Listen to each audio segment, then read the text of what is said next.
Hello everyone, I'm Error Slayer. Today I'll show you how to calculate the difference between two dates in Excel. If you're ready, let's get started. If you want to calculate the difference in years between two dates, double-click the cell where you want the result to appear and type equals Yearfruk. Then click on the cell where the earlier year is written, then add a semicolon and click on the cell where the later year is written, add a closed parenthesis at the end and press Enter. As you can see, the year difference was calculated successfully. Now let's calculate how many days there are between two different dates.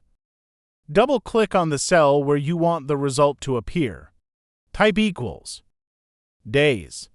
Open parenthesis and then click on the cell where the recent date is written, then add a semicolon and click on the cell where the distant date is written, add a closed parenthesis and press Enter. The days have been calculated successfully. From now on, it will continue to calculate even if you change the dates. I hope you found a how to calculate the difference between two dates in Microsoft Excel tutorial helpful. If so, please subscribe to the Error Slayer YouTube channel and like the video. Have a good day.